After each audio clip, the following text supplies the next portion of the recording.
তো হ্যালো বন্ধুরা, তোমরা কেমন আছো? আশা করি তোমরা সবাই ভালো আছো। তো আমিও ভালো আছি। তোমাদের কাছে একটা ছোট্ট ব্লগ নিয়ে আসলাম, আমের আচার।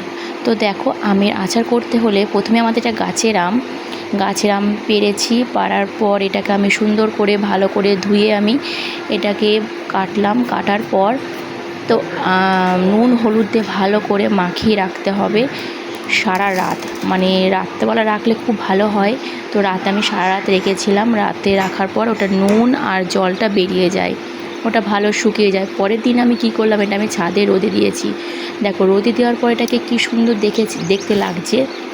তো দেখো, ভালো করে শুকানো হয়নি, দেখাচ্ছি আমি। দেখো, এই উল্টে পিল্টে দেখাচ্ছি, পুরোপুরি ভালো করে শুকাতে হবে, আবার বেশি শুকানো যাবে না। তো দেখো, এই দিকে আমি শুকিয়েছি, এটা ভালো এক রোদ খাইয়েছি। তো পাশে আমি নিয়েছি মৌরি নিয়েছি, সর্ষে নিয়েছি, জিরে নিয়েছি, ধনে নিয়েছি আর মেথি নিয়েছি।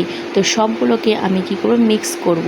তা এই দিকে হচ্ছে আমি এখানে কিন্তু শুকানো হয়ে গেছে, আমটা সুন্দর লাগছে দেখতে। এরকম শুকানো হবে, ঠিক আছে? এর থেকে ভেজাও থাকবে না, প্লাস পুরো শুকানোও থাকবে না। তো আমি এইগুলোকে পেস্ট করব। পেস্ট করা আমি করেছি, দেখো সব পেস্ট করা হয়ে গেছে। মেথি কিন্তু অল্প পরিমাণে দিতে হবে, বেশি দিলে কিন্তু তেতো হয়ে যাবে। যে যেমন লঙ্কা ভালোবাসো, অনেকে ভালোবাসো কি শুকনো লঙ্কা, তো অনেকে শুকনো লঙ্কা দিতে পারো। তো আমি মেয়েদের জন্য বানাচ্ছি, মেয়েরা খুব ভালোবাসে বলে আমি কাঁচা লঙ্কা নিয়েছি। আর এখানে আমি কাশ্মীরি লঙ্কা নিয়েছি, যাতে একটু কালারটা হোক তার জন্য।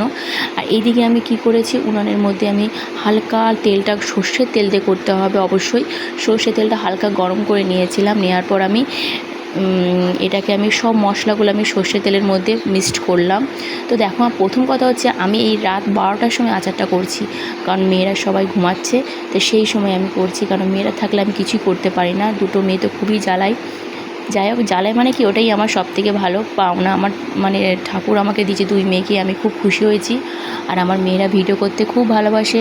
অবশ্যই কিন্তু তোমরা লাইক কমেন্ট শেয়ার করো। আমি তোমাদের সবসময় পাশে আছি, তোমরা যেন আমাদের পাশে সবসময় থেকো। তো দেখো, আমি প্রথমে এটাকে ভালো করে মিক্সড করলাম। মিক্সড করে দেখো, এটা খুব সুন্দর কালার আসছে। তো আমার মেয়েরা জানো, প্রথম কথা হচ্ছে মানে ওরা আচার খেতে খুব ভালোবাসে, খুবই ভালোবাসে, তার জন্য ওদের জন্যই বানানো। তা তোমাদের কাছে শেয়ার করতে চলে আসলাম। তো আমি এই মশলার মধ্যে আমগুলো দিয়ে দিলাম। দেওয়ার পর ভালো করে আমি মিক্স করছি।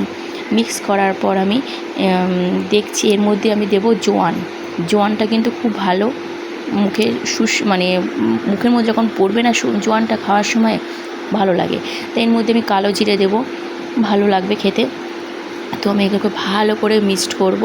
মিক্সড করার পর আমি কি করব, রোদে দেবো, ঠিক আছে? পরের দিন অল্প অল্প করে তেল দেবো আর অল্প অল্প করে রোদে দেবো। রোদে দেওয়ার পর দেখো, এটা ভালো লাগছে দেখতে, কালারটা খুব সুন্দর লাগছে। কিন্তু এই আচারটা প্রায় তুমি যতদিন পারো, বছরখানি হোক 2 বছর, তুমি রেখে খেতে পারো, ঠিক আছে? এর মধ্যে কোনো নষ্ট হবে না। অবশ্যই কিন্তু কাচের বয়ামে রাখতে হবে, নাহলে নষ্ট হয়ে যাবে। কাচের বয়ামে রাখতে হবে। আর এই ভিডিওটা ভালো লাগলে তোমরা লাইক কমেন্ট শেয়ার করো। সবাই ভালো থেকো, সুস্থ থেকো। টাটা।